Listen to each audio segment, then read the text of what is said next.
voy a empezar de proximal a distal, ¿no? Finalmente, para ello necesitamos conocer la anatomía, tanto del sistema musculoesquelético como del sistema nervioso, y cómo se ve finalmente también en imagen ultrasonográfica.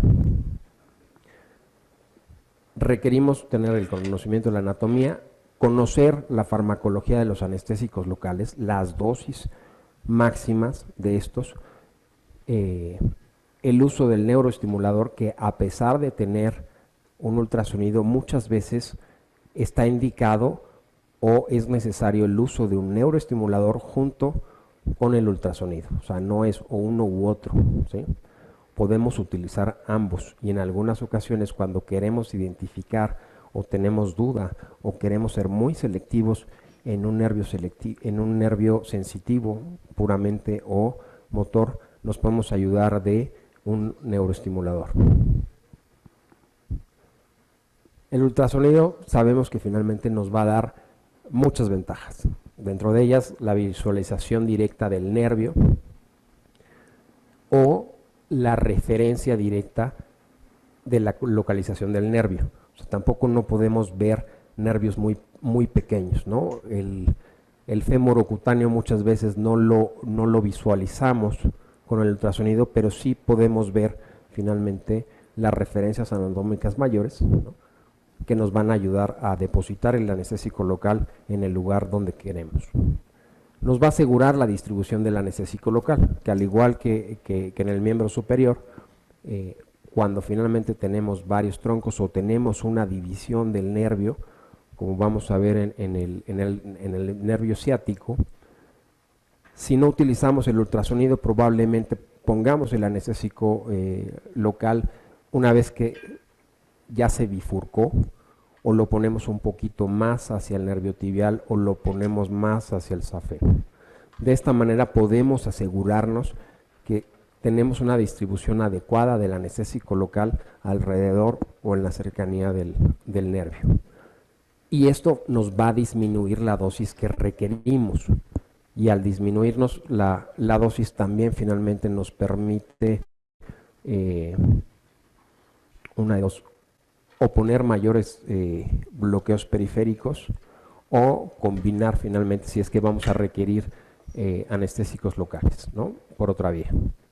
Vamos a evitar la lesión neural y vascular y la administración de anestésicos locales en estas estructuras. En México todavía no existe, pero también tenemos una válvula que nos mide la presión de administración del anestésico local, y eso nos asegura también, es otro dispositivo con el cual nos podemos asegurar que no estamos dentro del nervio. Obvio, requiere de entrenamiento, y yo les podría decir que hay sabemos que hay dos formas de entrenamiento: el entrenamiento formal y el no formal, ¿sí? Y podemos recurrir a un radiólogo para que nos ayude, podemos recurrir a un colega, y podemos, como en muchas otras ocasiones, utilizar a nuestros pacientes, ¿sí?, y empezar a revisar finalmente la anatomía del paciente normal, el paciente que inclusive no vayamos a bloquear, pero pues ¿por qué no pasarle el ultrasonido?, ¿sí? Y empezar a buscar todas estas estructuras para que vayamos ganando confianza en el uso de la máquina del ultrasonido y de la localización de cada uno de estos nervios.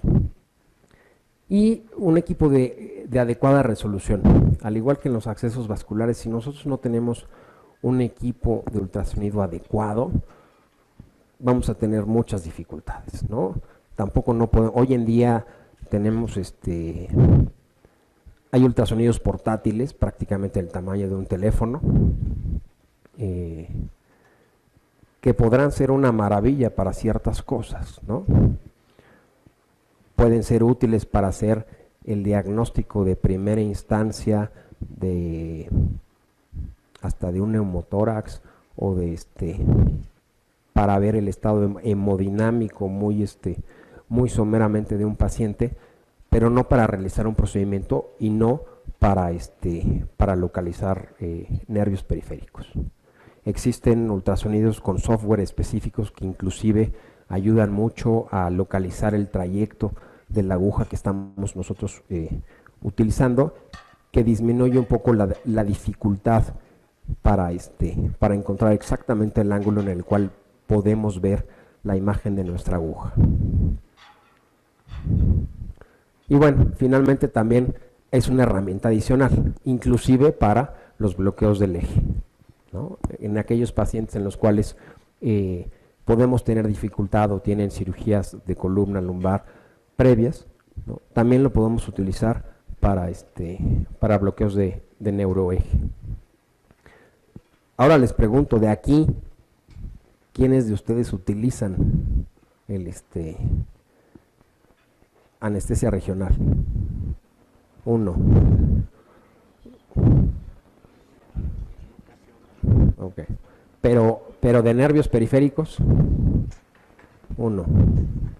Ok. Que hayan tenido en sus manos un ultrasonido para jugar con él, uno. Ok, bueno, me da gusto, o sea, sí son muchos más, ok. Y lo bueno es que finalmente, pues, por lo menos tienen el interés porque todos estamos aquí, ¿no? Para eso, bueno, pues hay que conocer claramente los dermatomas y qué nervio va a inervar qué región, ¿sí? No es lo mismo, y muchas veces para esto necesitamos la comunicación directa con el cirujano, ¿sí? De, a ver, ¿qué le vas a hacer? ¿Tu incisión va a ser lateral o va a ser medial? No, le voy a entrar por los dos lados. Entonces eso nos cambia por completo, porque probablemente con un tipo de bloqueo sea suficiente, pero nada más si hacen la incisión en la cara lateral, pero no si la hacen en la medial, ¿sí? Entonces sí es importante tener bien presente la distribución dermatomal de los nervios y la comunicación con el cirujano para saber realmente qué va a hacer, ¿no? Y si lo va a traccionar, si va a tener presión o y lo que va a durar la cirugía. Si empezamos de proximal a distal, como les comenté, tenemos la anatomía del plexo lumbar, ¿no? Es una chulada que sabemos que finalmente va de L1 a L4 principalmente.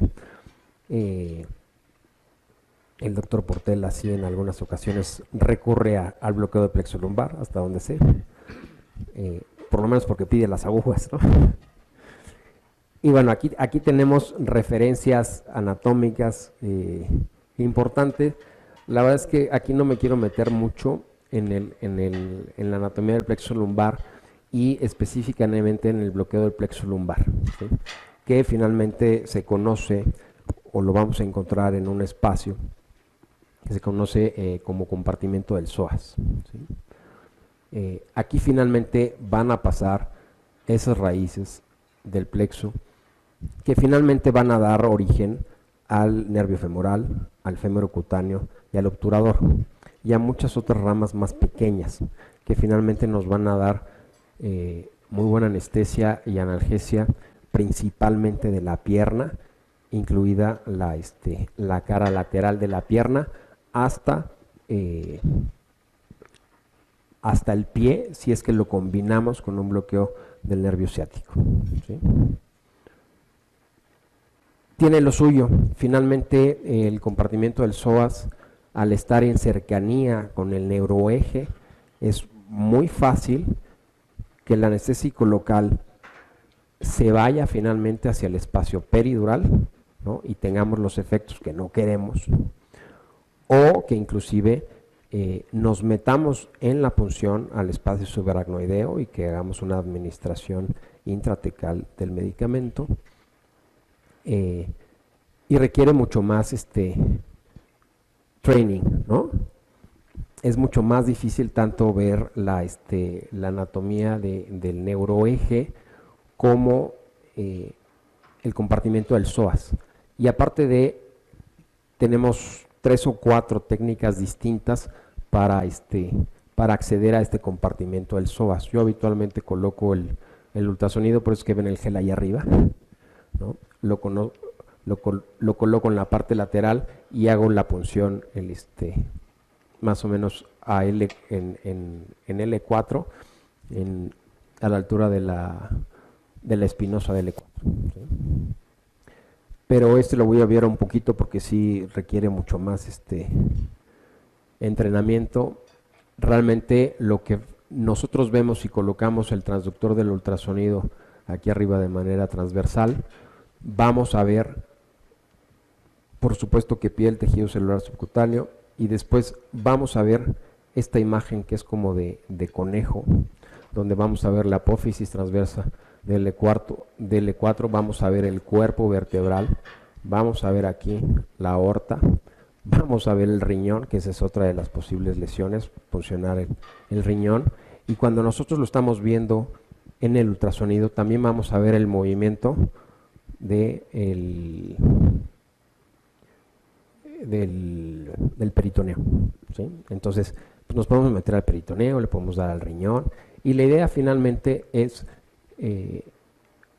colocar el anestésico local justamente entre el psoas y el cuerpo vertebral de L4. Y con eso finalmente vamos a obtener el bloqueo de este plexo lumbar. En esta imagen, que esta sí no es mía, aquí finalmente están utilizando otro abordaje, y finalmente aquí lo que se ve es una imagen tridente que le llaman, donde finalmente vamos a encontrar también el espacio del psoas. Pero vámonos a lo que es mucho más fácil, ¿no? Y que finalmente podemos empezar a hacer. El nervio femoral. Todos sabemos que finalmente de medial a lateral viene la vena, la arteria y el nervio. Entonces, el nervio femoral siempre va a estar lateral a la arteria, va a estar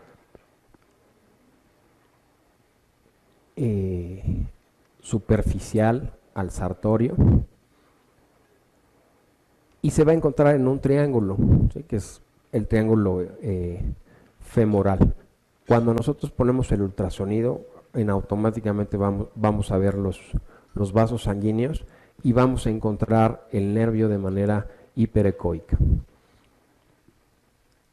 Aquí está nuestro transductor del ultrasonido. Vamos a ver que encontramos la arteria femoral y encontramos por debajo de la fascia ilíaca y por arriba del músculo iliosoas, vamos a encontrar de manera ovoide el nervio femoral, que habitualmente es hiperecoico. Si nosotros hiciéramos la técnica sin el ultrasonido, buscaríamos finalmente el dichoso pop, ¿no? de la fascia ilíaca, pero pues podríamos estar aquí o podríamos estar acá, o le podríamos inclusive dar a la arteria, ¿no? ¿Por qué? Porque finalmente si tenemos un paciente obeso, pues va a ser mucho más difícil hacer una técnica por referencias anatómicas o por palpación o por a ver qué me encuentro, que si utilizamos el ultrasonido. El ultrasonido sí nos va a ampliar ahí la posibilidad de acceder al nervio en cualquier tipo de paciente, salvo que tenga alguna contraindicación, que principalmente son cutáneas o por o vasculares propias del paciente, que podamos bloquear el nervio femoral. Este nervio lo podemos bloquear de manera única o podemos hacer un bloqueo continuo dejando un catéter que finalmente vamos a dejar en infusión continua para que se quede 24, 48 o 72 horas. Este es uno de los sitios donde es más difícil mantener un catéter. Habitualmente el catéter, si dura 12 horas, ya le fue bien al paciente, ¿sí? ¿Por qué? Porque finalmente es muy superficial, y si nosotros entramos de manera perpendicular al nervio, finalmente va a quedar muy poco catéter dentro, ¿sí? Y por la localización es muy fácil que este catéter se salga, ¿no? Entonces, lo que más se utilizan son bloqueos simples. El continuo sí se puede utilizar, pero hay que considerar que es muy factible que ese catéter se desplace o se salga de su lugar.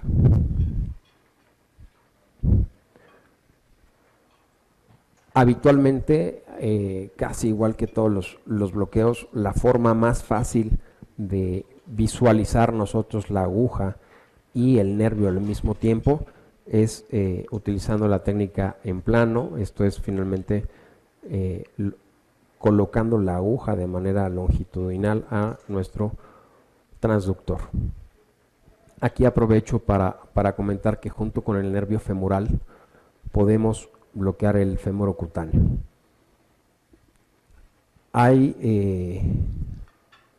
Existe la teoría del famoso bloqueo 3 en 1, en el cual si yo me voy directamente al nervio femoral y le pongo grandes volúmenes, alcanzo a bloquear el nervio femorocutáneo y el obturador, lo cual sucede como en un 5% de los casos.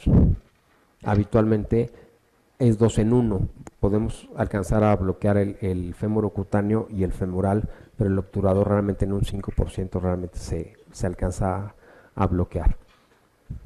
Y con estos inclusive, partiendo de esta teoría del 3 en 1, inclusive dicen que con grandes volúmenes, estamos hablando 40, 50 mililitros, podemos llegar a tener inclusive sobre el canal una difusión del anestésico local hacia el canal del psoas. Entonces, podría ser inclusive suficiente el poner un bloqueo femoral con grandes volúmenes para llegar a bloquear el compartimiento del psoas. El bloqueo femoral finalmente, si lo acompañamos del nervio, si no lo acompañamos del nervio femorocutáneo, no vamos a tener anestesia en la cara lateral de la pierna, ¿sí? Entonces, nosotros podemos bloquear el nervio femoral en una paciente que tenga una fractura del fémur, y va a tolerar perfectamente la tracción, y le podemos hacer una incisión en la cara medial o en la cara anterior del muslo. Pero si a esa paciente le van a poner unos clavos o un fijador externo, en el momento en el que la toquen, la paciente va a gritar. Y no es porque el doctor Rueda les dijo que era suficiente que le pusieran el bloqueo en el nervio femoral, ¿no? O que les haya quedado mal el bloqueo, ¿sí? Simple y sencillamente es porque se nos olvidó el femorocutáneo, ¿sí?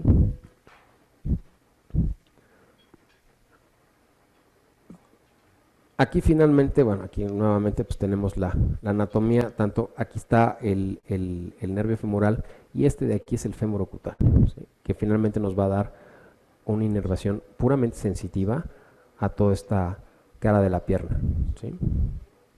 En la imagen del ultrasonido nuevamente tenemos aquí a la arteria y tenemos al nervio hiperecoico, que finalmente nosotros vamos a observar en el momento en el que le administremos el anestésico cómo va a rodear una zona hipoecoica, que es nuestro anestésico local, al nervio, y con eso nos podemos asegurar que va a estar bloqueado. Cuando el nervio es puramente sensitivo, es preferible utilizar concentraciones de anestésicos locales bajas. Si vamos a utilizar, por ejemplo, lidocaína, pues lo vamos a utilizar al 1%. Si vamos a utilizar ropivacaína, pues lo vamos a utilizar al 2%, si es puramente sensitivo. Si nosotros aumentamos la concentración del anestésico local, lo único que vamos a hacer es que se tarde mucho más tiempo. Pues le vamos a poner mayor cantidad de miligramos, ¿sí? Y la otra finalmente es que se va a tardar más en actuar ese anestésico y en bloquear el nervio.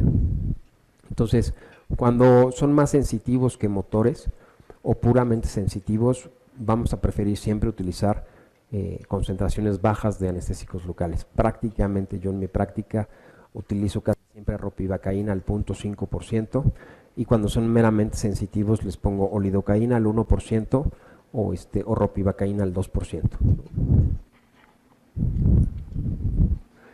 El nervio, el bloqueo del fémur cutáneo, yo la verdad es que difícilmente se encuentra, ¿no? O sea, siempre, de todas formas le paso el ultrasonido, pero es muy difícil realmente decir, ese es con certeza el nervio fémur cutáneo.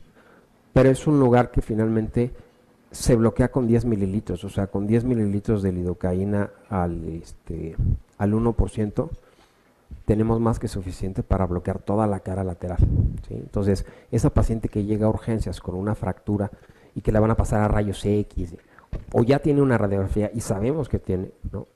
En urgencias perfectamente podemos llegar, pedir el ultrasonido y poner un bloqueo del nervio femoral y del fémur cutáneo. Y a partir de ese momento la pueden traccionar, le pueden hacer, tornar y la paciente no va a referir mayor dolor. Si esa paciente va a subir a quirófano y le van a poner un fijador externo o clavos, puede ser más que suficiente si lo acompañamos de una sedación o, a preferencia nuestra, si la queremos dormir y dar anestesia general, la podemos poner la anestesia general. Si la paciente le vamos a poner un bloqueo peridural o subaracnoideo, sin ningún problema la podemos poner en decúbito lateral y traccionarla y flexionarla y hacerle lo que nosotros queramos, porque ya la paciente no va a tener dolor, ¿sí?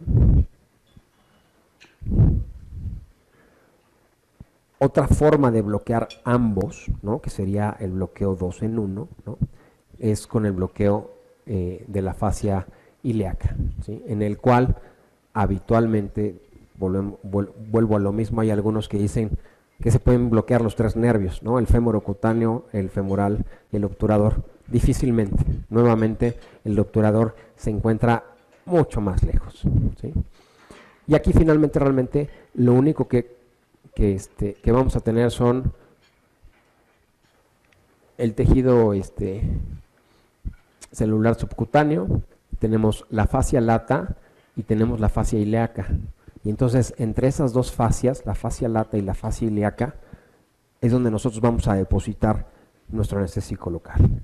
Aquí hay una ventaja: si nosotros depositamos el anestésico local en el tejido celular subcutáneo, porque nosotros creemos que esta es la fascia lata y esta es la fascia ilíaca, en ese momento vamos a ver cómo no se separan las dos fascias. Vamos a ver cuando lo administramos en un músculo cómo se empieza a infiltrar el músculo.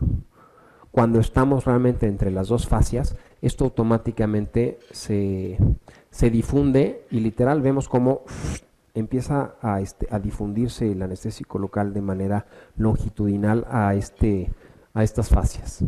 Con finalmente también podemos, en lugar de irnos directamente al femoral, podemos bloquear el nervio femoral y el fémur cutáneo con una sola punción.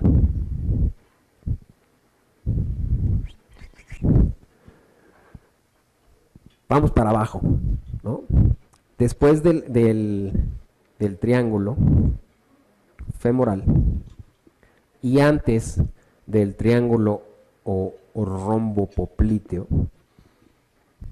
tenemos un canal que se llama canal subsartorial o canal de Hunter, el cual algunos dicen que nada más pasa el nervio del vasto medial, el nervio safeno, y otros dicen que pasa un sinnúmero, y en disecciones cadavéricas podemos ver que pasa un sinnúmero de nervios, ¿no? Habitualmente son 5, 6 y hasta 7 nervios que nos van a dar toda la inervación hacia la rodilla, tanto en la cara lateral como en la cara posterior. Si nosotros le ponemos un paciente que va a ser sometido a una artroplastía total de rodilla, un bloqueo femoral, el paciente puede seguir teniendo dolor después de la cirugía, porque no van a estar bloqueadas las fibras que le dan la inervación a toda la cápsula posterior y a la cara lateral de la rodilla, ¿sí? Entonces, la incisión no va a ser tanto problema, pero sí toda la manipulación que se hace y todo el proceso inflamatorio va a hacer que esa paciente tenga dolor.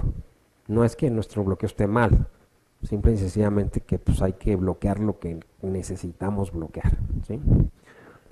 Y entonces para eso existe el famoso bloqueo de canal abductor o el bloqueo subsartorial, el cual finalmente está delimitado por por dos grandes músculos, en el cual vamos a encontrar a la arteria y a la vena femoral y al nervio. ¿Cuáles son estos músculos? Pues vamos a encontrar el vasto medial, el sartorio y el aductor largo. Si es un paciente joven y nosotros le pedimos que levante la pierna, en automático se van a marcar estos músculos y podemos ver finalmente dónde se juntan. Dentro de esta distancia que va desde el triángulo femoral hasta el popliteo, nosotros podemos bloquearlo a cualquier distancia. Entre más proximal bloqueemos nosotros a los nervios que pasan por el canal abductor, va a haber mayor difusión y mayor bloqueo del nervio femoral. ¿Y cuál es el problema o la razón por la cual se dejó o se empezó a hacer hacia un lado el bloqueo femoral para analgesia, por ejemplo, para o anestesia de la artroplastía total de rodilla? Que finalmente es un nervio motor, ¿sí? Y entonces, si nosotros bloqueamos el femoral, el paciente va a perder la fuerza del cuádriceps. Y sea cirugía ambulatoria o no sea cirugía ambulatoria, ese paciente va a tener problemas para la deambulación temprana. Y existe el riesgo, aunque dicen que es muy bajo, de que el paciente presente una caída, ¿sí? Entonces, si el ortopedista lo pone a caminar y el paciente por falta de fuerza se cae en el hospital, el problema fue nuestro, ¿sí? Aunque igual y nosotros le advertimos al ortopedista que no puede pararse porque, o sí se puede parar, pero no puede caminar o no puede caminar solo sin una andadera porque no tiene fuerza en el cuádriceps. Entonces, la ventaja real de hacer un bloqueo del canal abductor es que si nos vamos al tercio medio, difícilmente vamos a bloquear el nervio femoral y las ramas motoras. Entonces podemos tener una excelente analgesia sin bloqueo motor. Entre más distal nos vayamos, más bloqueo del nervio safeno, que nos va a dar toda la sensibilidad en la cara medial de la pierna hasta el maleolo, vamos a lograr, ¿sí? De tal manera que si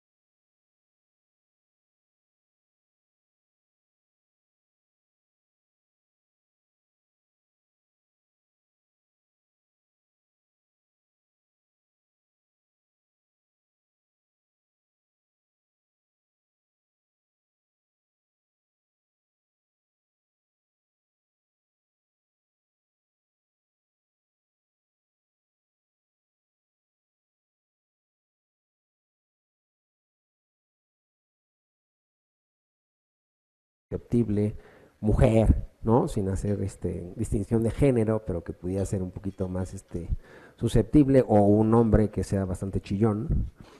La verdad es que en estos casos la punción la puedes hacer poniéndole previamente un abón de un anestésico local, gilocaína, el paciente con 2 miligramos de midazolam y probablemente 50 microgramos de fenta es más que suficiente y toleran muy bien el paso de la aguja a través del músculo, ¿no? No es un bloqueo que te genere mayor problema, ¿sí? Entonces, cuando muchas veces el cirujano dice, no, pero te vas a llevar mucho tiempo, ¿no?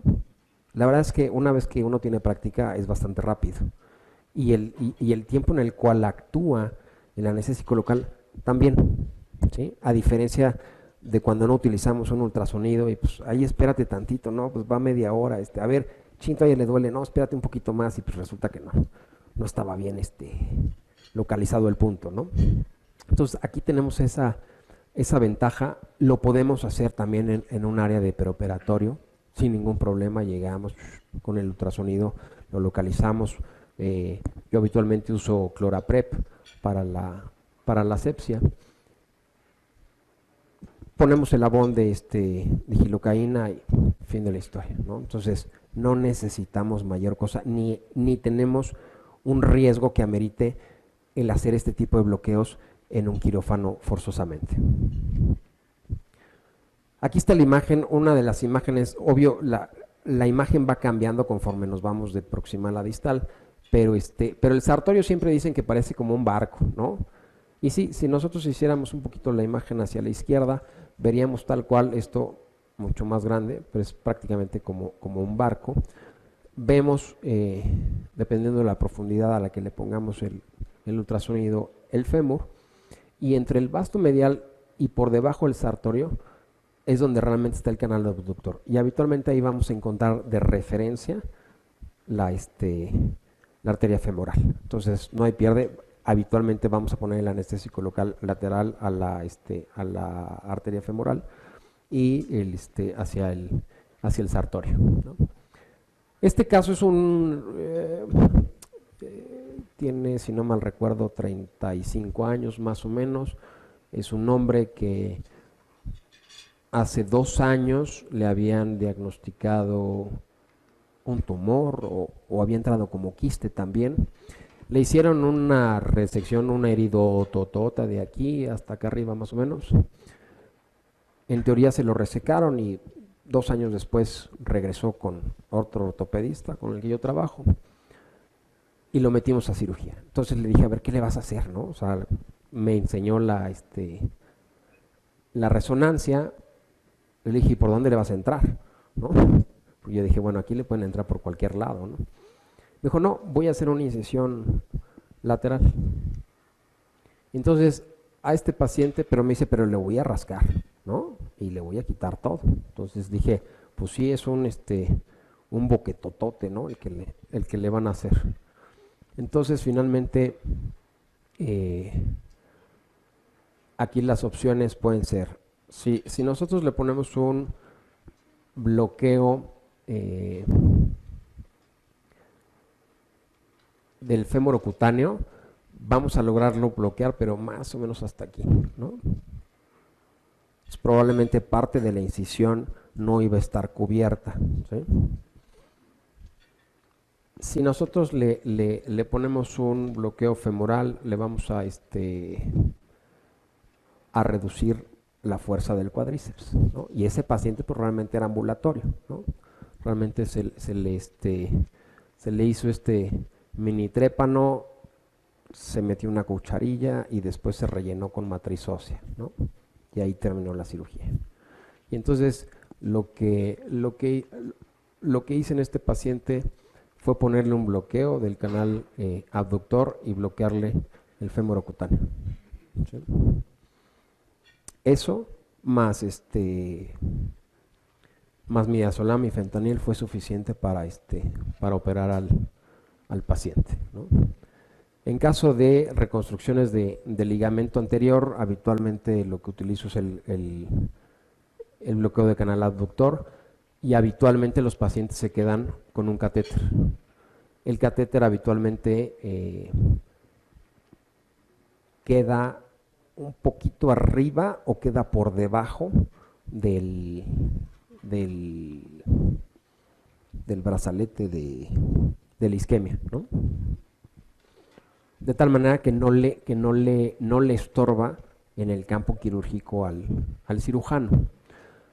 A estos pacientes, no obstante, no es suficiente, o sea, para hacer un ligamento cruzado, no es suficiente bloquear el canal abductor, pero lo que sí me permite es utilizar dosis muy pequeñas de anestésico local. Entonces, habitualmente le pongo entre 4 y 5 miligramos de bupivacaína subaracnoidea a este paciente. Una vez que está bloqueado, no me espero mayor cosa, o sea, no busco una latencia franca, sí lo bloqueo del lado del cual lo van a operar, utilizo bupivacaína hiperbárica, le pongo los 4 o 5 miligramos, eh, lo volteo en posición supina y en ese momento le bloqueo el canal abductor. Hasta la fecha ningún paciente ha referido ninguna molestia, o sea, ahí sí ya no los infiltro ni nada, o sea, doy por hecho de que es suficiente el tiempo en el que los volteo para que toleren perfectamente la aguja. Entonces, a esos pacientes habitualmente les pongo un catéter y se quedan 24 o 48 horas sin dolor, ¿sí? Y pudiendo caminar. ¿Por qué? Porque tienen la fuerza del cuádriceps íntegra. Este es un video, fíjense, digo, trabajo solo, entonces habitualmente es difícil luego traer imágenes y grabarlas, pero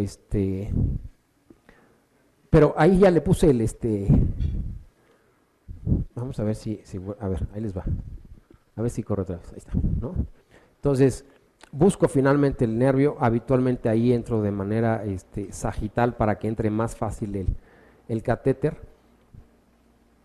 lo fijo y fin de la historia. Digo, no es tan rápido, pero sí lo hago rápido realmente, o sea, si consideran más o menos el tiempo en el cual transcurre la cirugía, es muy rápido. Obvio que ayuda mucho el tener a otro anestesiólogo, ¿no? O alguien que finalmente sepa manejar el ultrasonido, alguien que realmente te eche la mano, ¿no? Y te ayude, tanto para guardar imágenes, para mejorar la calidad de resolución del ultrasonido, para administrar el anestésico y entonces tener una imagen en tiempo real de cómo se está difundiendo el ultrasonido, el anestésico. Yo habitualmente tengo que dejar el transductor, administrar el anestésico, volver a tomar el transductor para ver si fue suficiente o no, y eso, bueno, a veces te lleva un poco más de tiempo, o no puedes obtener las imágenes que me hubiera gustado traerles todas, ¿no?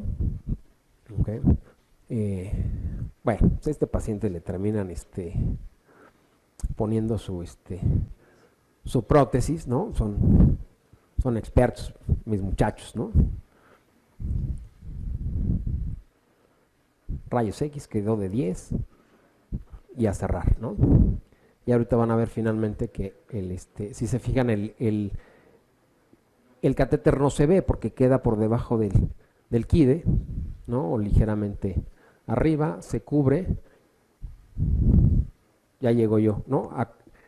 A conectarle una bomba para ponerle una infusión continua de anestésicos locales. Vámonos para abajo, ¿no? Ya les había yo comentado por ahí del nervio safeno. El nervio safeno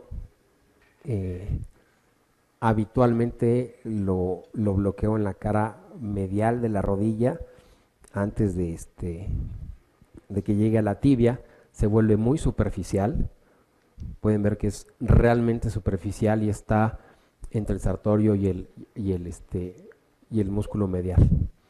Entre estos dos músculos, aquí va a estar el nervio safeno hiperecoico, que es el que nos va a dar toda la inervación sensitiva de la cara lateral de la pierna, ¿no? Hasta el malleolo medial. ¿Lo podemos bloquear por debajo de la rodilla? Sí, ¿no? Todavía es más superficial, pero el ultrasonido no nos ayuda tanto. Aquí la verdad es que no tiene mucho pierde, siempre va a estar por debajo del sartorio. Entonces, si nosotros ponemos el anestésico local aquí, vamos a ver cómo se va hacia abajo. Si lo ponemos aquí, pues vamos a ver cómo se va hacia arriba, ¿sí? Lo importante es que esté finalmente entre los dos músculos. Si le pongo un bloqueo del canal abductor, ¿es suficiente? Sí. Si utilizo volúmenes de 25 o 30 mililitros, sí. Yo habitualmente para las rodillas les pongo 15 mililitros. O sea, vean la diferencia de volúmenes, cómo podemos realmente reducir volúmenes de anestésicos locales cuando utilizamos el ultrasonido. Y aquí, por ejemplo, con 10 mililitros tenemos más que suficiente. Nervio ciático, bueno, pues sabemos que es el nervio más grande del organismo. Sabemos que finalmente corre por la parte posterior de la pierna, entre lo semitendinoso y el semimembranoso. Aquí yo lo que utilizo mucho, nunca lo bloqueo aquí arriba, perdón, nunca lo bloqueo arriba. Siempre habitualmente mi opción es el nervio ciático popliteo. Aquí finalmente podemos ver el nervio ciático completo, y si nos vamos más hacia abajo podemos ver ya la división del nervio en peroneo profundo y en el tibial. Y siempre va a estar lateral a la arteria poplitea. ¿Sí? Eso es como nuestro punto de referencia. Hace muchos años yo hacía esto sin ultrasonido, ¿no? También se puede, ¿no? O sea, finalmente habitualmente nos vamos a 10 centímetros, ¿no? del pliegue, y justamente a la mitad de la pierna, ahí vamos a encontrar la fosa poplitea y vamos a encontrar el nervio. El gran problema es que, en teoría, a los 10 centímetros todavía lo encontramos completo, pero si ese se bifurcó un poquito antes de los 10, pues nos vamos a quedar cortos. Entonces, la ventaja del ultrasonido es que nosotros podemos decidir si nada más queremos bloquear el tibial, ¿no? Y entonces lo hacemos con un neuroestimulador, ¿no? O si nada más queremos bloquear el peroneo común, ¿sí? Y si no, si requerimos de bloquear ambos, lo bloqueamos aquí arriba, ¿sí? Yo utilizo habitualmente esta técnica en la cual el paciente está en decúbito prono. No obstante, también se puede hacer de esta manera, levantándole al paciente la pierna. Habitualmente también necesitas a alguien que te ayude a levantarla, de tal manera que puedas poner el transductor. Algo muy curioso de esto es que la imagen que vamos a ver en el ultrasonido es idéntica, simple y sencillamente está rotada a 180 grados, pero es idéntica si ponemos el transductor aquí si lo ponemos así y nosotros estamos de frente. Fíjense nada más, esto fue aquí y esto fue en el 2010, ¿no? Este paciente, específicamente este paciente, fue un paciente que operamos en repetidas ocasiones, paciente con obesidad mórbida, españolete, necio. Inicialmente se cayó de la cama y tuvo una fractura. Lo inmovilizaron, el paciente siguió apoyando la pierna y entonces hubo que operarlo. Se metió a cirugía, se le pusieron, fue con anestesia general, dije, yo a este hombre le voy a dormir. Se le pusieron unas placas, unos tornillos, siguió apoyando y rompió la placa. Lo volvimos a meter a operar. Creo que se le puso alguna otra placa o doble placa, 20 veces más de tornillos, y debido a que era diabético, ¿no? Todas las veces que entró a cirugía entró mínimo con 250, 300 de glucosa. Decía que la insulina del hospital no servía, entonces él traía su propia insulina, ¿no? En su hielera, pero junto a la insulina venían las Coca-Colas, y abrías el closet del hospital y estaba lleno de chocorroles y Doritos, ¿no? Entonces se fue complicando y entonces después hizo una tromboembolia pulmonar, ¿no? Y si de por sí el paciente ya tenía muchas comorbilidades, se le agregó una que fue una anticoagulación formal, y a un mes de hacer la tromboembolia pulmonar lo tuvimos que volver a meter, ¿no? Entonces, si me voy al neuroeje, pues hay que quitarle o modificarle la anticoagulación. El paciente es obeso, es diabético, o sea, teníamos el riesgo de infección, de trombosis, de sangrado, ¿no? Entonces, lo íbamos a operar el tobillo. Entonces, ¿para qué bloquear a un paciente ambas piernas o nada más una pierna si le van a operar un tobillo? Entonces, he aquí la gran solución. Pues le ponemos un bloqueo del ciático popliteo y más que suficiente. Si la cirugía va a ser o va a involucrar la cara medial, ¿no? O el maleolo medial, entonces también le bloqueamos el safeno, ¿sí? Entonces lo ponemos boca abajo, le bloqueamos el nervio ciático popliteo, y en el momento en el que lo ponemos boca arriba le bloqueamos el safeno, y con eso tenemos más que suficiente. Al paciente se le puede dejar el catéter para analgesia y no más, ¿okay? Y la sedación, por supuesto, que fue bastante superficial, y me aguanté toda la cirugía con el paciente, joder, y no sé qué, ¿no? Repelando, ¿ok? Pero finalmente fue por su beneficio, ¿sí? Y yo me lo tuve que aguantar, ¿no? Era más fácil para mí o darle una sedación profunda o anestesia general, ¿no? Otro de los grandes usos es el tendón de Aquiles, ¿no? Y aquí vamos vamos a ver si, a ver, le podemos dar clic, vamos a ver si debe de a ver, ahí está. Ahí nuevamente voy a poner un bloqueo del ciático. Como soy muy rápido, ahí está ya, inclusive con el catéter, ¿vieron? ¿No? El La paciente igual tiene puntos nasales. Esta fue una paciente que tuvo una ruptura muy severa y se le terminó poniendo un tendón sintético, ¿no? Ahorita van a ver el tamañote. Pero la paciente estaba con midazolam o con dexmedetomidina. Sus puntos nasales, estaba boca abajo, una paciente joven. Y no tuvo más, ¿eh? Y vean el tamaño de la incisión, ¿no? Y obvio, que es algo bien importante en las cirugías de tendón de Aquiles, el manejo del dolor postoperatorio, ¿no? O sea, esta paciente no tuvo dolor postoperatorio por lo menos las primeras 72 horas. Me queda claro que ya después su recuperación ha de haber sido muy dolorosa, ¿no? Pero pues no tenemos todas las secuelas de un manejo inapropiado de la analgesia en un paciente que entró a cirugía, ¿no?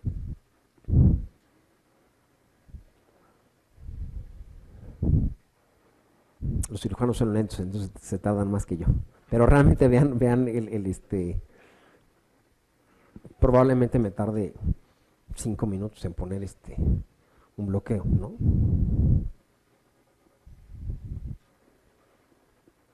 Y aquí nuevamente en el momento en el que termina la cirugía, habitualmente es cuando le conecto a una bomba de infusión, ¿no? Habitualmente 5 mililitros por hora son más que suficientes. Si se fijan, pues quedó intacto, ¿no?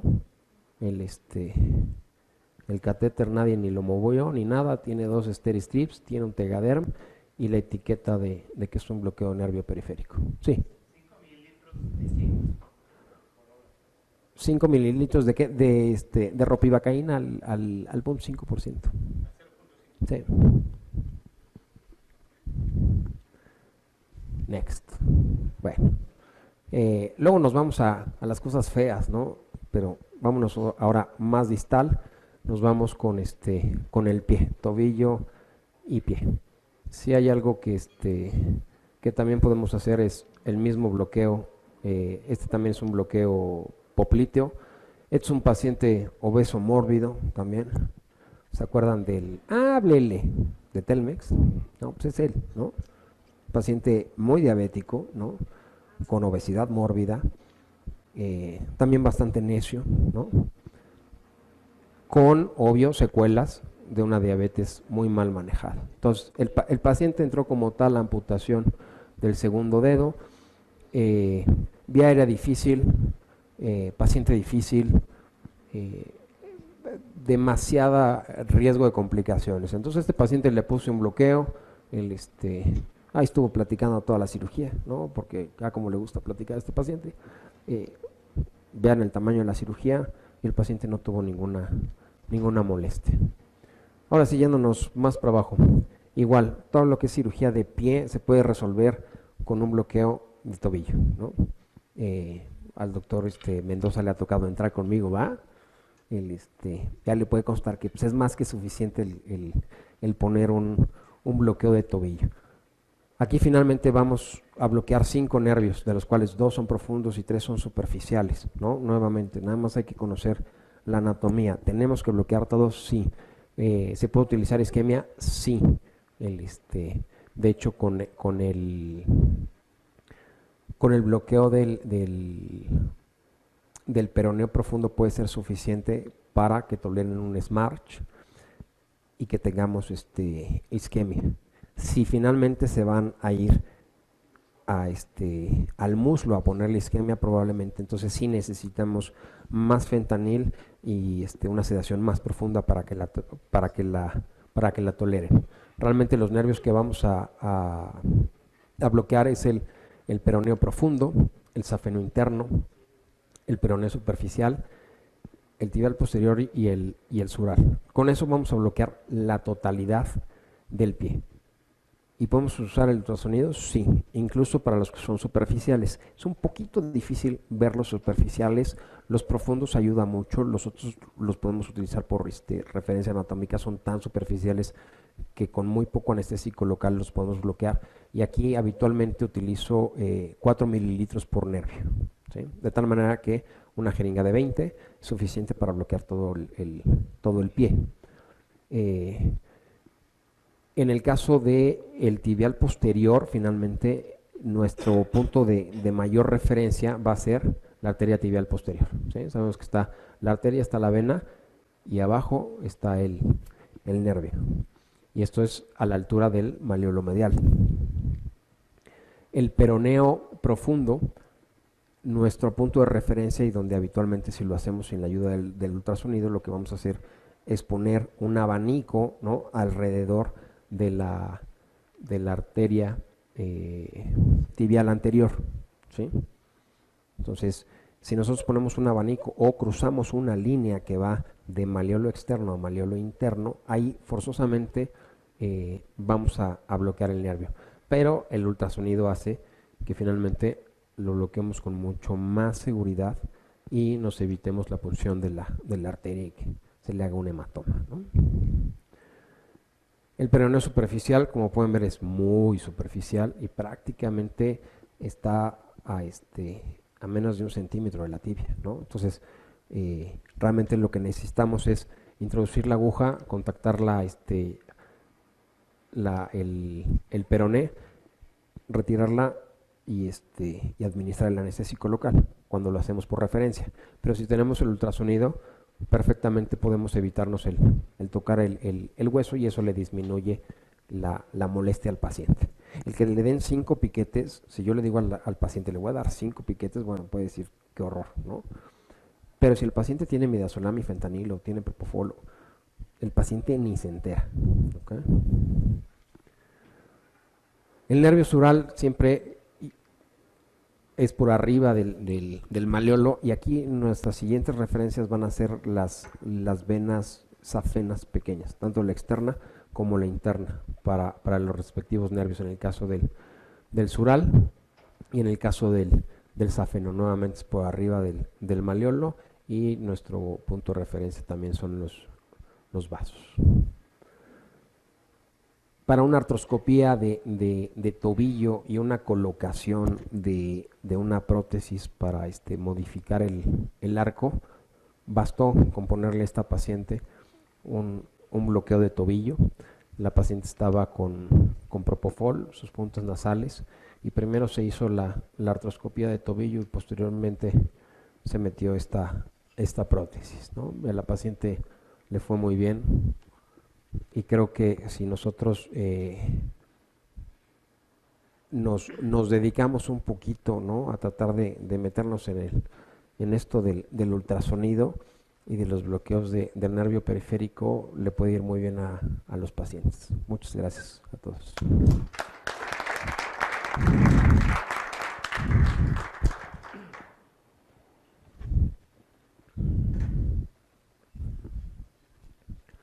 Bernardo, pues muchas gracias, realmente es una bonita plática y realmente es como un estímulo para que empecemos a incursionar cuando tengamos un caso en bloquear, ¿no? Tratar de ir y ser más selectivos en nuestros bloqueos. Entonces te agradezco que nos hayas dado esta plática. Mucha gente, te voy a decir una cosa, me dijo, oye, ¿por qué invitas a Bernardo a ¿cómo se llama esta plática? Yo lo he visto hacerlo. Entonces, sí, la verdad ¿cómo se llama? Me ha impresionado cuando he entrado, bueno, cuando lo he visto, no he entrado nunca con él, pero lo he visto desde afuera y he visto lo que está haciendo. Entonces, te agradezco infinitamente que hayas venido y al mismo tiempo, pues, te dejo para que contestes las preguntas que quieran hacerte. Mil gracias.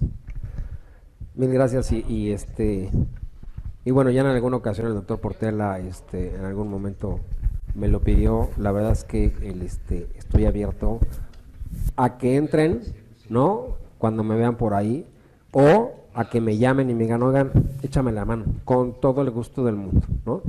O sea, creo que finalmente, y el doctor Portela no está nada errado en eso, pues nos tenemos que quitar esa idea de, pues es que no le voy a decir cómo hago yo las cosas, ¿no? Entonces, creo que si entre nosotros nos ayudamos, podríamos tener, o sea, yo en el San Angelín tengo el ultrasonido todo el tiempo, ¿sí?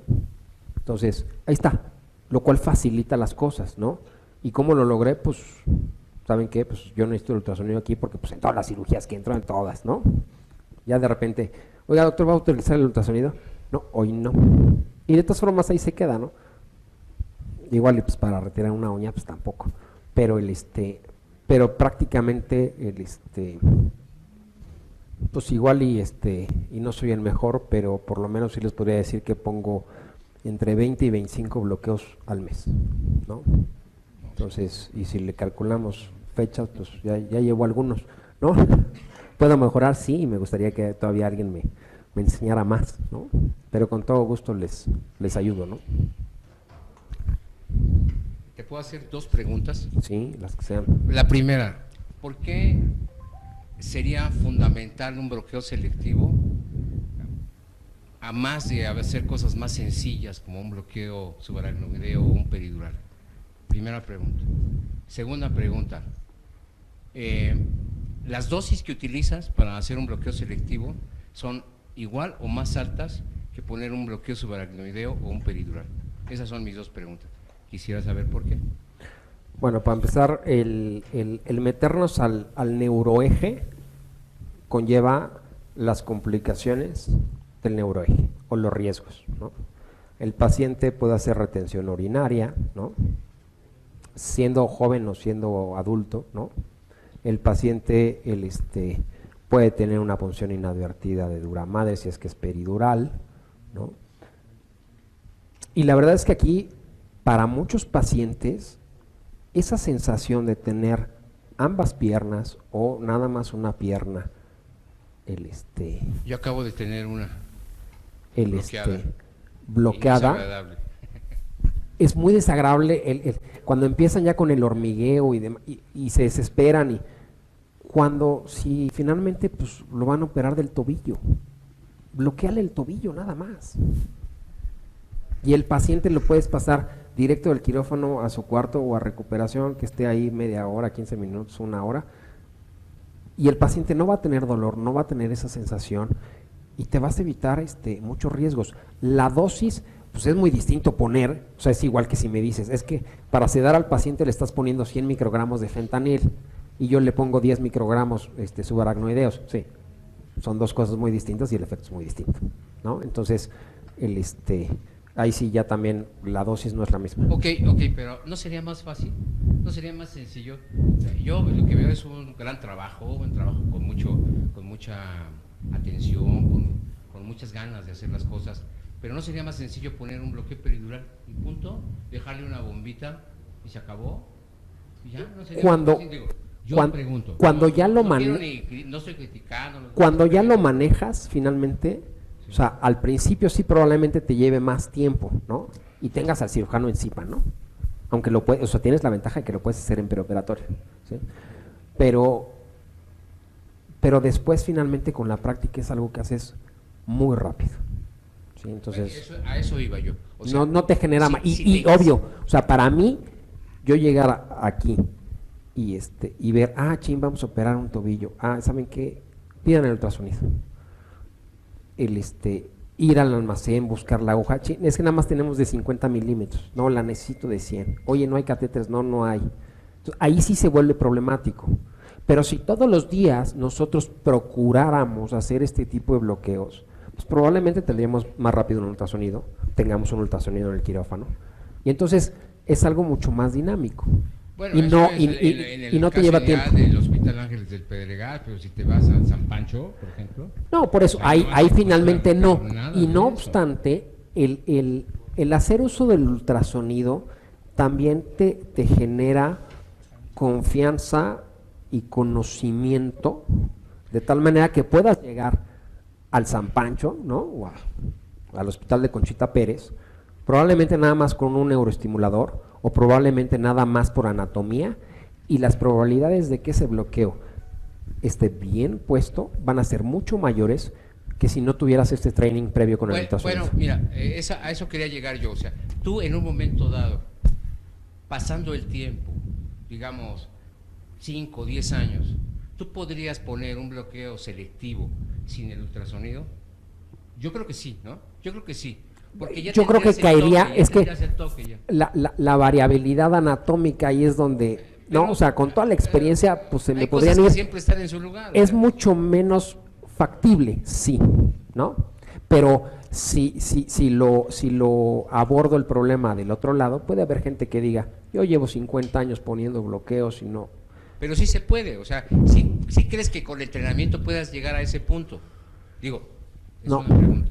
No, yo creo que no, o sea, realmente a tener los beneficios que tienes con el ultrasonido, no. Por la variabilidad anatómica. Bueno, muchas gracias. Al contrario. Bueno, yo quiero hacer algunos comentarios. Primero, la tendencia mundial es alejarse del neuroeje. Eso es, está siendo una regla ya actualmente. Lo menos invasivo al neuroeje es lo mejor.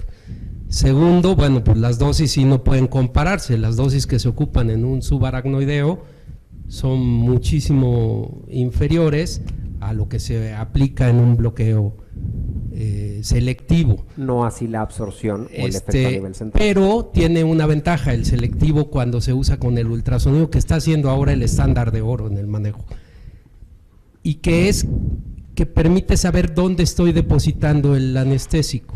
Eso es una ventaja y eso ha disminuido la incidencia de accidentes por absorción y cosas así, o inyecciones intravasculares o cosas así.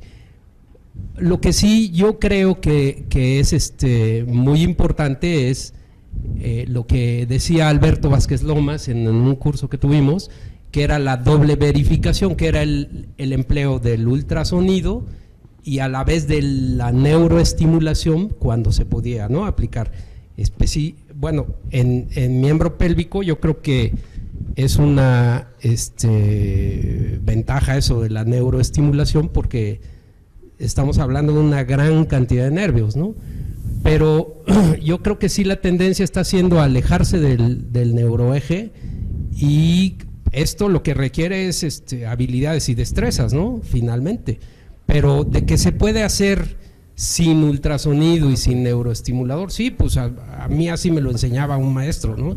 Y era buenísimo, pero él tenía años haciéndolo y sin embargo, bueno, no sabemos cuál era su frecuencia de fracasos o cuál era su frecuencia de lesiones nerviosas o algo. O sea, yo creo que entre más seguridad tengamos haciendo las cosas es mejor. Pues si tenemos el ultrasonido hay que usarlo.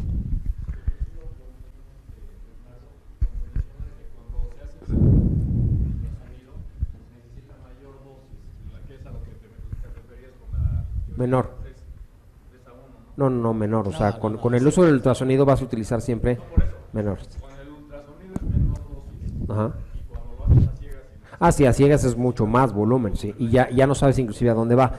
Y bueno, parte de lo que comentabas, sí, de hecho, por ejemplo lo grabó un amigo, no lo puse porque pues, es de miembro superior, pero meto mucha cirugía de hombro y hago muchos bloqueos. Fíjense nada más cómo tenemos punto 32, ¿no?, en el neuroestimulador. Obvio yo tengo con la mano derecha tengo la aguja, con la mano izquierda tengo el transductor, ¿no? Y fíjense cómo puede llegar a ser, ahí sí, muy selectivo el estímulo, ¿no? O sea, ese paciente no me cabe, no está respondiendo la mano, o sea, es directamente el hombro, ¿sí? Ahora, estoy a punto 32, ahí que hice, salirme, ¿sí? O sea, estaba demasiado cerca, ¿sí? Pero hay que considerar que finalmente ahora sí, mil gracias por la luz, que el espacio es muy pequeño y también se utilizan volúmenes muy pequeños. y estás a una distancia muy cortita, y por eso es que finalmente al punto 32 basta, ¿no? Siendo que no me metí al nervio, pero estaba muy cerca, ¿no? A ver, una pregunta más y te damos por terminado.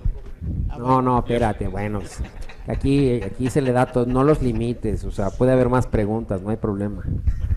Yo pago el Lo vino. único que quiero comentar es que el bloqueo de los nervios periféricos dura mucho más que el bloqueo neuroaxial.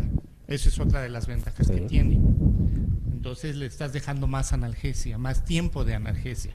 Esa es otra de las ventajas que tiene. Y no es lo mismo en el último de los casos. Yo nunca he tenido un proceso infeccioso, o sea, ni cutáneo superficial en uno de estos nervios, pero en el último de los casos que tuviera uno, es preferible tener una infección en tejido celular subcutáneo a tener uno en sistema nervioso central, ¿no? O sea, supongamos que es un paciente inmunodeprimido, ¿no?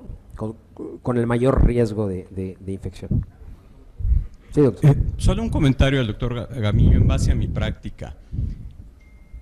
Yo tengo alguna experiencia con esto en pacientes de cirugía vascular.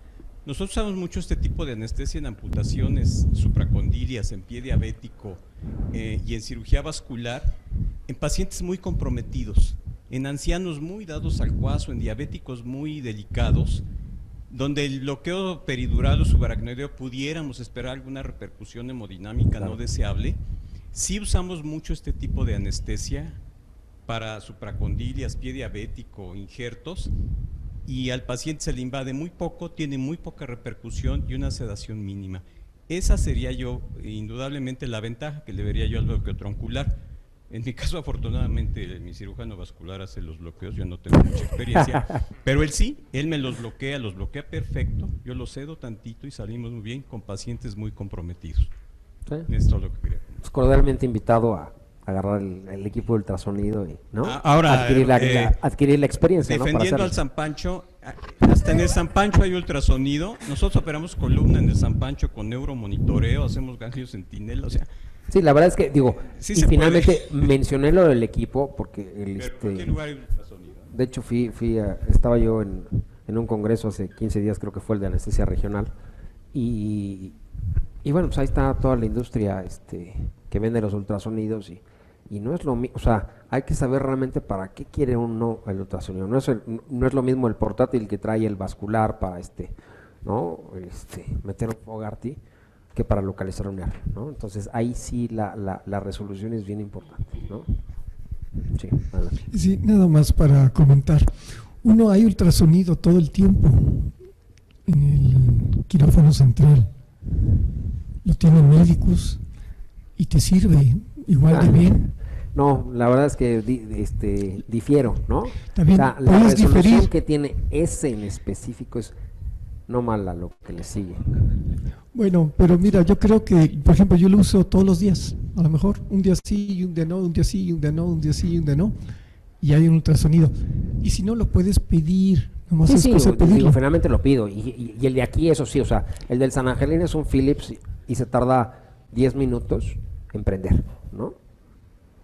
La resolución es buena, tampoco no es ideal. El de aquí te prende en un minuto. O sea, es un GE, lo prendes y en un minuto tienes ultrasonido.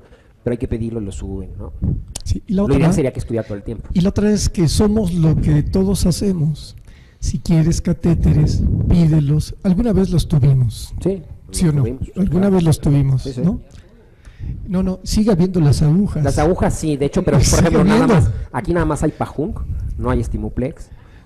Y Está bien, y- pero y había catéteres con Bernardo, catéter y ahora no. somos lo que hacemos todos, Sí. todos los días. Pero todos, o sea, necesitamos que haya una se más así. unan. Pero si quieres catéteres, pídelos y yo creo que no hay ningún problema para que tengamos catéteres.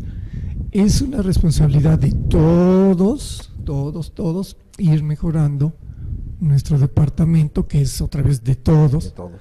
¿no? Poco a poco. Bueno, Algunos, el doctor Mendoza quiere preguntar, pregunte. Sí, sí. ¿No? Ah, bueno, Jonás, a ver, Jonás. Otra de las ventajas, y ahí sería comentario, pregunta, en el paciente anticoagulado, ¿cuáles serían las restricciones o los cuidados que habría que tener con un paciente que está con anticoagulantes? En un paciente anticoagulado es una contraindicación relativa. Entonces, obvio, depende mucho de qué vayas a bloquear, ¿no? El si te vas a meter o no. Te podría decir que incluso bajo visión directa y en tiempo real con el ultrasonido, si vas a un compartimento del psoas, estaría contraindicado, ¿no? O sea, las posibilidades de que finalmente generes un hematoma ahí son muy altas, ¿no? No obstante, ya en el resto de los nervios no tienes ningún problema. Por eso es que, o sea, esos pacientes, inclusive ya como doctor Gamiño, inclusive muy específico y un poco para contarles otra historia o englobar este tipo de cosas. Mi cuñado tuvo un accidente automovilístico en moto, ¿no? Lo operan, ingresa en el ABC con una fractura de tercio medio de tibia. Le ponen un fijador externo, le dan una anestesia general más un bloqueo peridural. Hace una cefalea postpunción de miedo que nunca la aceptaron y nunca la diagnosticaron y por ende nunca le trataron, y pues estuvo 15 o 20 días con una cefalea muy generosa. Hace una tromboembolia pulmonar, a pesar de que yo a mi cuñado le había diagnosticado una trombofilia, ¿no? Probablemente 4 meses antes, pero como anda en moto decidió no tomarse el anticoagulante, dijo, corro el riesgo, me vale gorro. En el momento en el que tuvo el accidente y ingresa al ABC, les dije, no, su paciente tiene una trombofilia, hay que anticoagularlo. Les valió gorro y hizo una tromboembolia pulmonar. Después finalmente poquito antes de ese accidente, yo creo que 6 meses antes, lo metimos aquí a operarle el ligamento cruzado. En ese caso yo le puse un bloqueo subaracnoideo con bupivacaína y le puse 100 microgramos de Gratén. Resulta que es extremadamente sensible a los opiáceos. Entonces, una náusea y un vómito terrible, ¿no? Entonces, me quería ahorcar, ¿no? Entonces, ya sabía que era sumamente sensible a opiáceos para náusea y vómito. Cuando lo operan en el ABC, hace la cefalea postpunción y, por supuesto, náusea y vómito, ¿no? Más la tromboembolia pulmonar. Después, pues ahí está el destino, hace una pseudoartrosis, ¿no? Entonces, finalmente viene con el mismo cirujano que le operó el ligamento cruzado. Entonces, había que meterlo a quitarle una pseudoartrosis en pata de elefante, ¿no? Con una cantidad de hueso muy salvaje. Yo sabía que iba a sangrar mucho. De hecho, pedí el recuperador celular. Ya lo tenía otra vez yo, francamente anticoagulado, con anticoagulantes orales. Le dejé la anticoagulación, por supuesto, porque íbamos otra vez a una cirugía mayor. Ya estaba yo súper amenazado con la náusea y el vómito, ¿no? Y entonces ya se vuelve también un issue familiar, ¿no? Entonces dije, neuroeje, paso sin ver, ¿no? Otro anestesiólogo. No, es más, no, en ese momento, ya me acordé, en ese momento le di manejo previo para la náusea y el vómito, inclusive con Emend, desde la noche previa. Lo terminé manejando con anestesia intravenosa total y bueno, tuvo náusea a pesar del Emend y de toda la terapia que le di como profilaxis. Tuvo náusea, ya no vomitó y en esa ocasión utilicé anestesia intravenosa. Se recuperó, salió de esa y a los 6 meses se fue a esquiar, ¿no? Son necios.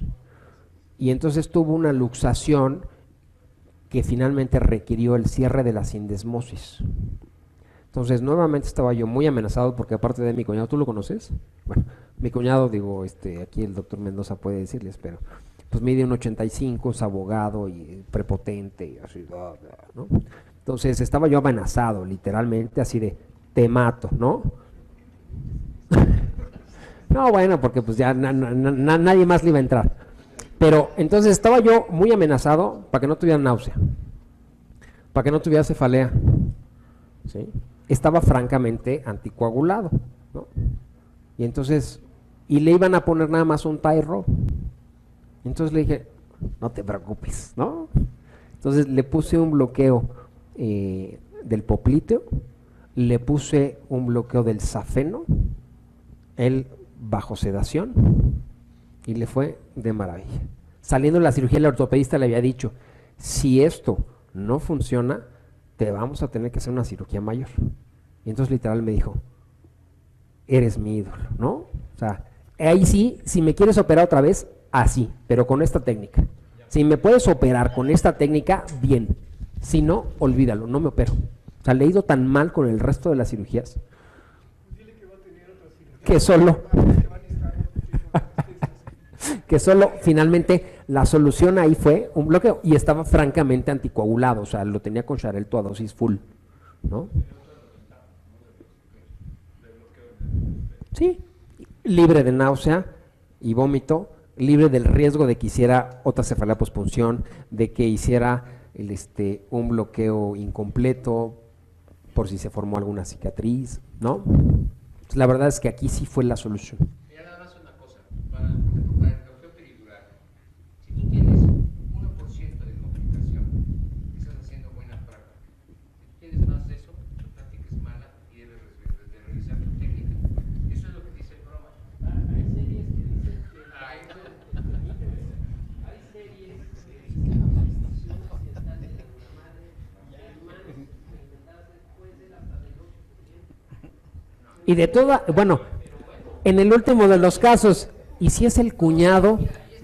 O sea, no te arriesgues, no te arriesgues, ¿no? Tomando las cosas por otro lado, yo lo único que quiero aclarar es que tus técnicas son una parte más de la anestesiología, no es nada más la anestesiología, ni la anestesia locorregional. Existen los bloqueos y existen la forma de poner bloqueos bien puestos, solamente es que tú los quieras poner bien, eso es todo. Sí, pero inclusive digo, muchas veces aquí vieron, o sea, hay veces que es muy difícil poner un bloqueo de neuroeje y entonces inclusive ahí está el ultrasonido, ¿no? Anestesia general, o le pones tu técnica, así de fácil. Si no puedes bloquear, te volteas y ¿sabes qué?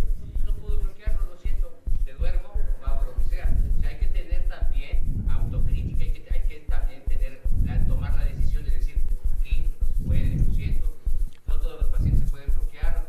Te puede pasar también en tus técnicas que haces, te puede pasar en que dices, no puedo, o todo es eso. Hoy no vino el doctor Flores, pero pues podemos realmente irnos con la idea de que es una opción más, Es ¿no? una opción más esto.